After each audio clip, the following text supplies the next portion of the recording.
Most Christians know how to give effort to God, but struggle to receive from Him. And it's an interesting thing to think about because we come to salvation by receiving. But oftentimes, we receive that gift and then we pick up this responsibility that was never ours to begin with. Thanks, God. Now I'm going to work really hard for you.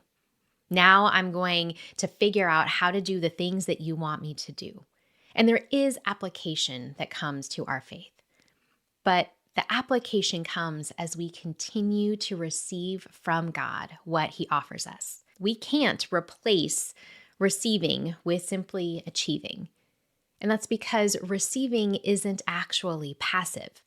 It's participatory trust. Because as we talk about experiencing real, authentic relationship with God, that necessitates that we trust Him.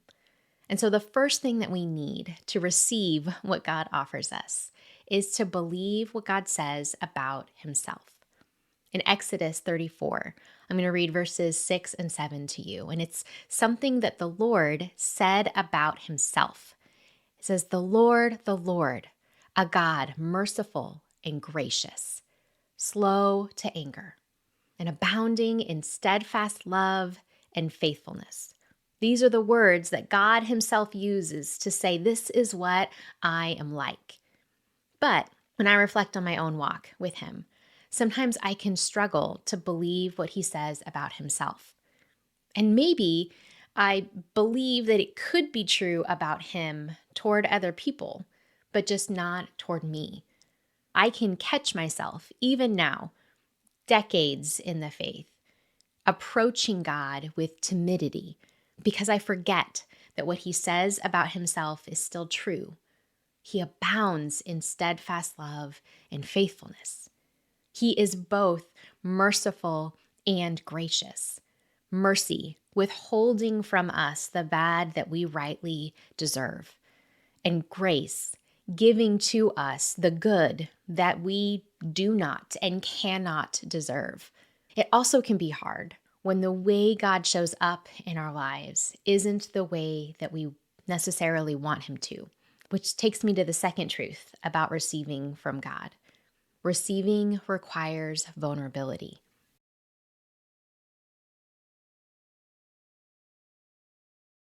A real practical example for me is in the last season of my mom's life here on earth.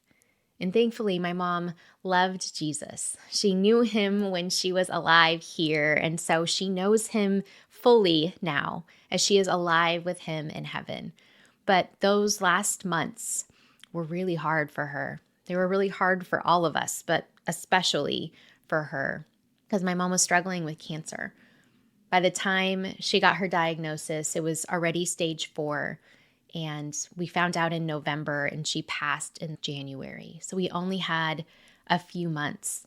Even though we asked God to heal her, we asked Him for more time here on earth, He said no. But He said yes to a lot of other prayers.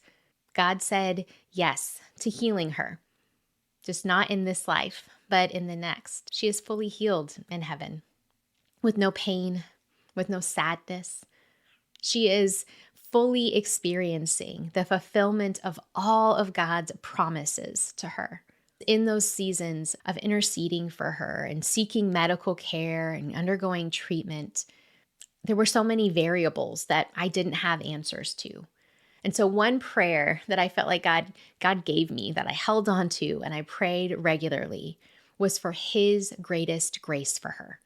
Because honestly, I didn't know what that was, but I knew that He did. And I can say on this side of things that God answered that prayer. I believe that God moved with His greatest grace toward my mom in bringing her home. And yes, receiving that answer to this prayer had its own grief as I processed my loss. But it had celebration with it because receiving that means that I trust Him. It requires vulnerability. But I can walk in peace, knowing that my good God is gracious and merciful and abounds in steadfast love and faithfulness, and that He is showing that to my mom. And He is showing it to me and the rest of my family, even while we're here. And I wanted to share this testimony with you today, even though it's a heavier one, because receiving what God offers us requires participatory trust. He always answers our prayers, yes, no, or not right now. And when the answers come through in a way that's different from what we would have chosen for ourselves or what we would have wanted, we're confronted with the choice. Do I believe what God says about Himself?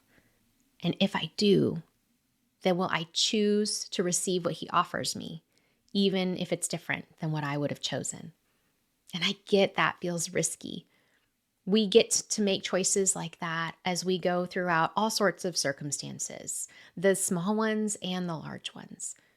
But walking in relationship with God means that we get to come honestly before Him, and He gets to come honestly to us, not having to subject His will to ours, but us yielding our will to His.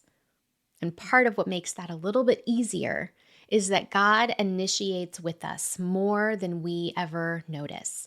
Oftentimes, when we come to God, wanting to hear His voice or see Him as active in our lives or wanting to spend time with Him in the Word, we can feel like we're initiating.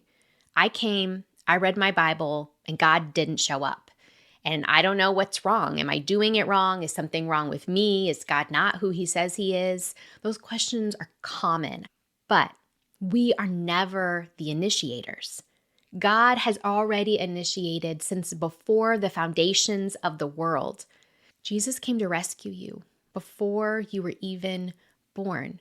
His pursuit of you has been ongoing, and He stands ready, giving us constantly invitations to notice Him, to see how He is on display in Scripture, to talk with us as we read His Word. His written Word is not just past communication, it's current communication.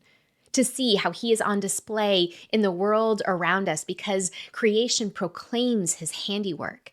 When we sit down to read our Bibles, we're engaging in communication from God in a conversation that God already started. And that brings so much comfort to me because we're not the initiators. God is. He initiates by His presence here with us. He initiates by bringing His peace and His comfort. He initiates by conviction. When we sin, when we miss the mark, that unction in our conscience, that awareness of, oh, I shouldn't have said it that way. I shouldn't have acted that way. I shouldn't have done that thing. That is brought about by God's Spirit. He is initiating toward us in abounding, steadfast love and faithfulness, in mercy and grace. He's making Himself available to you.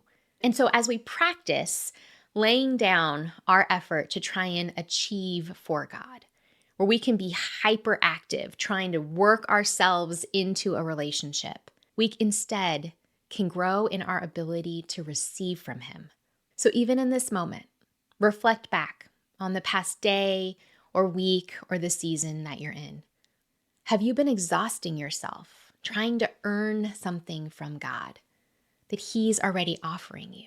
And if this whole concept of receiving from God feels unfamiliar, it may be because you're believing some lies about how God sees you. And so if you haven't watched the video yet about the lie that God is disappointed in you, I invite you to go there next, because receiving from God becomes impossible if we believe that His love for us is conditional.